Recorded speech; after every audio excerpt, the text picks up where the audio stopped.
सपनों की उड़ान। इस कहानी में हम एक छोटे से गांव की बच्ची की कहानी सुनते हैं जो अपने सपनों को पूरा करने के लिए कठिनाइयों का सामना करती है। एक छोटे से गांव में लक्ष्मी नाम की एक बच्ची रहती थी। वो बहुत ही संवेदनशील और सपनों की दुनिया में खोई रहने वाली थी।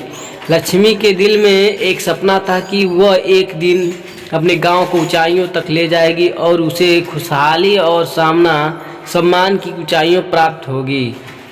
लक्ष्मी के पास गरीबी के कारण कई कठिनाइयां थी। उसके परिवार को रोजगार की कमी थी और उन्हें बुनियादी आवश्यकता को पूरा करने के लिए संघर्ष करना पड़ता था।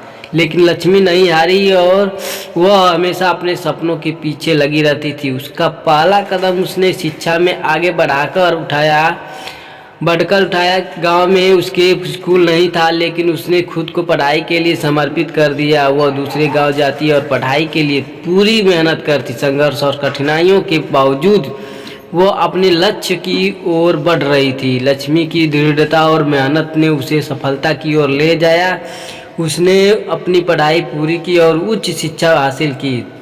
जब वो वापस अपने गांव लौटी तो उसने गांव के लिए प्राइवेट स्कूल शुरू किया। वह हर बच्चे को शिक्षित करना चाहती थी। उसका पढ़ाई का तरीका बेहद अनोखा था, जिसके कारण वहाँ के बच्चे बुद्धिमान बनने लगे। लक्ष्मी के संघर्ष और प्रगति की गाथा गांव के लोगों को प्रेरित करने लगी। वो उनकी आदर्श बन गई और उन्होंने भी अपने सपनों की पूर्ति के लिए मेहनत करना शुरू कर दिया। इस तरह लक्ष्मी ने अपने गांव को ऊंचाइयों तक ले जाने में सहायता की और लोगों को सामरिक, आर्थिक और सामाजिक रूप से सशक्त बनाया। यह कहानी हमें सिखाती है कि हमें अपने सपनों के पीछे दृढ़ता से खड़े होना चाहिए।